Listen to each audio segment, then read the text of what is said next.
진짜 살해 위협 와서 저희가 뭐 경찰에 보호 요청도 하고 신변 보호 요청을 했었거든요. 진짜 혹시나 안 좋은 일이라도 겪게 되면 이게 과연 보도가 나가더라도 그 공익적인 목적이 이걸 상쇄할 수 있나? 내가 자르진 않았어.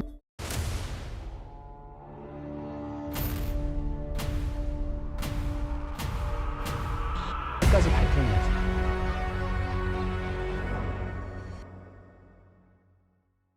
안녕하세요. JTBC 뉴스 콘텐츠 부문의 스튜디오 뉴비를 담당하고 있는 손용석이라고 합니다. 원래 제목은 사실은 악취였어요. 악취. 그러니까 사회에 악취나는 곳을 저희가 알리겠다. 탐사 보도를 아마 한 100을 취재했다고 한다면 사실 보도 나간 건 한 10도 안 될 때가 많거든요. 그리고 나머지 90은 사실은 캐비넷에 있거나 진짜 하드에 있거나 그렇게 잠자고 있는 거죠. 그리고 또 하나는 TV에서도 못 다룰 수 없는 내용들이 되게 많아요.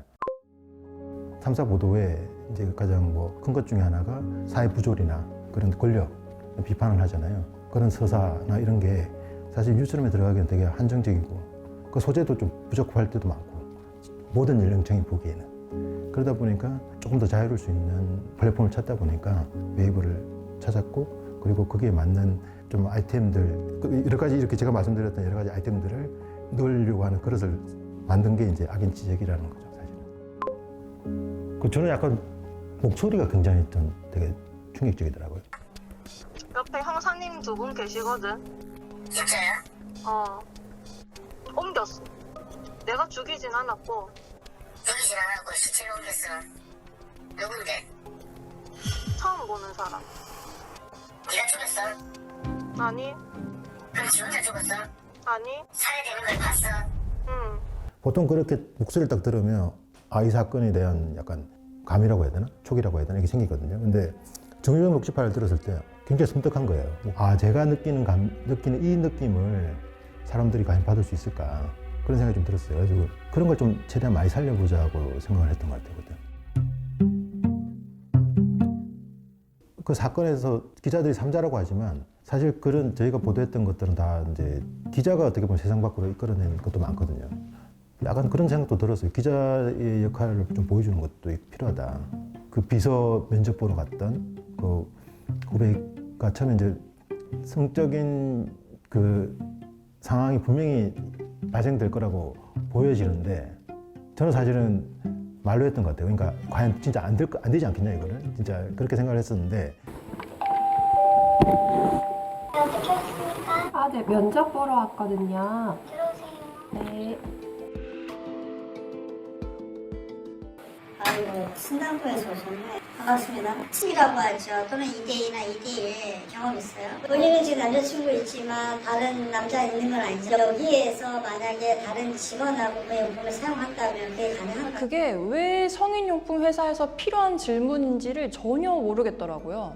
그러니까 그런 쓸데없는 질문을 왜 하는지 몰라서 계속 이제 저는 대답을 회피했죠.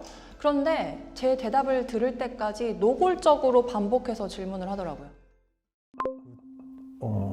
박광렬, 그 마야강 박광렬, 그 담당 최광렬 PD가 정말 탐사 보도도 오래 하고 많이 그쪽이 전문적인 PD인데 그 박광렬 같은 경우에는 진짜 솔직히 기사 나가고 나서 이제 진짜 살해 위협 와서 저희가 경찰에 보호 요청도 하고 신변 보호 요청을 했었거든요. 아니, 그러니까 그런 거보다 저는 얘기 드리고 싶은 게 방송 이런 거에 저희 좀 알아봤으면 좋겠고. 자기 유튜브로 다루는 걸 보면서 그 나왔던 그 유튜버들 조선족을 시켜서 죽이려고 했다고 했어요. 박광렬이 저를 죽이려고 하지 않을까? 마약하는 사람들, 마약에 돈 사람들을 이용해서 저에게 어떤 테러를 하지 않을까? 아니, 내가 모르겠어요. 한번 전화 한 통이면 별모는 꼭 어디로 들어가고 어디로 다 알아, 진짜. 어디 사는지, 공장이 어딘지, 주인이 누구까지 난 다 알아요. 사실은 이 얘기를 하는 순간도 사실 굉장히 무섭습니다. 근데 제 입장에서도 처음에 농담은 아닌데 진짜 방탄 이런 것도 방탄조끼 같은 것도 가져가라. 필리핀 갈 때. 그리고 거기서 또 마약도 발견되고 총도 발견되고 그러다 보면 이거 진짜 내가 괜히 보내나 이 친구를. 진짜 그런 생각이 되게 많이 드는 거예요. 그렇게 위험한 상황에 보내는 거에 대해서 좋지는 않죠. 근데 본인의 의사도 있어야 되지만 아무리 제가 본인의 의사가 간다고 하더라도 제가 말려야 되는 상황도 있을 거 아니에요. 탐사를 할 때. 근데 과연 저도 그 생각을 많이 했어요. 이게 기자 PD 한 명이 가서 진짜 혹시나 안 좋은 일이라도 겪게 되면 이게 과연 보도가 나가더라도 그 공익적인 목적이 이걸 상쇄할 수 있나? 이걸 굳이 내가 이렇게 시켜야 되나? 이런 생각이 많이 드는 거예요. 본인이 가고 싶다고 하더라도. 그거는 있었어요. 예를 들어서 돌려차기 그걸 보시면 아시겠지만 부산 돌려차기 그 남자가 이 가해자가 이제 엘리베이터 앞에 기다리는 여자분을 이렇게 차서 이렇게 하잖아요. 근데 지금까지 사실은 그게 영상이 제대로 공개된 적이 없거든요. 그거를 왜 공개했냐면 그 영상을 처음 봤을 때 진짜 충격적인데 근데 솔직히 그 영상 안 보면 저 사람들이 그렇게 생각할 것 같아요. 피해자가 왜 저렇게 막 저렇게 막 그 자기 피해자 신변보호를 원하는지 저 가해자가 계속 제대로 된 벌을 받아야 된다고 하고 살인 미수 그런까지 다 이렇게 해야 된다고 하는 사실은 그냥 제목 자체가 부산 돌려차기 이런 거잖아요. 화면도 사실 우리 뉴스도 정지화면을 썼거든요. 저는 솔직히 그래서 피해자를 보호해주지 못했다는 생각이 좀 들더라고요. 그러니까 그 전청조 사건 같은 경우에는 그 원래 커뮤니티 사이트에서 이렇게 계속 돌고 있던 이야기잖아요. 진짜 현, 나 얘기 좀 하게 해도 현 제발 한 번만. 한 번만. 나 진짜 다시 나눌게 한 번만.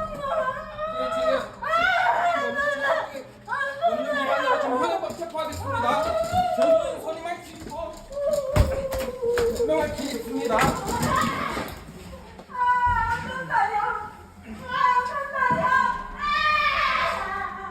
그때 진실 여부를 떠나서 이미 커뮤니티 사이트에서 많이 이렇게 확산되는데 그게 소재 자체가 굉장히 어떻게 보면 또 선정적일 수도 있고 자극적이고 제가 생각에는 이게 너무 사기꾼 같은 냄새가 나는데 그리고 이미 확정 판결을 받았던 사건이에요.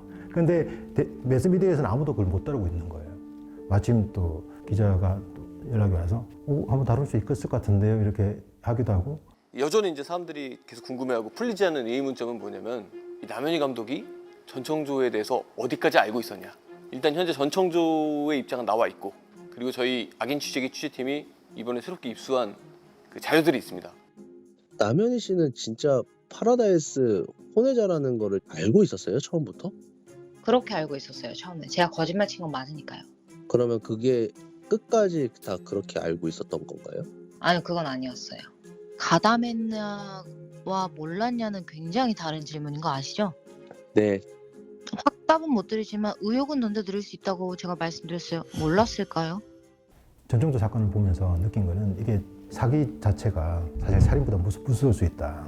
왜냐하면 지금 우리나라 사실 약간 좀 사기죄에 대해서 약간 좀 둔감한다고 생각하거든요. 사기를 당하는 순간 그 피해자는 한 명이 아니라 사실 여러 사람이 피해를 입고 있는 거잖아요. 사기에 대한 경각심을 일으킬 수 있는 사건들을 좀 발굴해서 시리즈를 또 하면 어떨까 이야기를 했는데 마침 웨이브에서도 또 괜찮다고 해서 그래서 다시 전청조를 악인 지적에 넣을 수 있었던 거죠. 나에게 악인 지적이란 시작이다. 다른 플랫폼에서 하는 것도 시작인 것 같고 그 다음에 좀 더 이제 잘 할 수 있겠다는 생각도 좀 들고 제가 또 스튜디오라는 이런 해보는 것도 처음이니까 그렇게 보면 또 시작이라고 볼 수 있지 않을까요? 미안하다는 이야기를 못하겠네. 네, 아직 너무 고생 시켜가지고 지금도 막 시즌 2, 시즌 3 얘기하면 다 애들이 학을 떼가지고 항상 이렇게 밥이나 술로 항상 제 죄를 지금 사고 있습니다. 악인 지적이 사기공화국에서 라더견 씨 에피소드 중에 제가 잠깐 등장하거든요. JTBC 당시 탐사팀 팀장으로 해가지고 사실 제 사무실 뒤에가 그 서버실이에요. 그래서 사람들이 악인 지적하고 얘기를 하고 나서 자천돼서 서버 관리자가 된 거 아닌가 그렇게 걱정하시는 분들 계신데 앞으로 다음 악인 지적이 새로운 시즌을 위해서 열심히 취재 같이 동료하고 더 좋은 작품으로 인사드리겠습니다.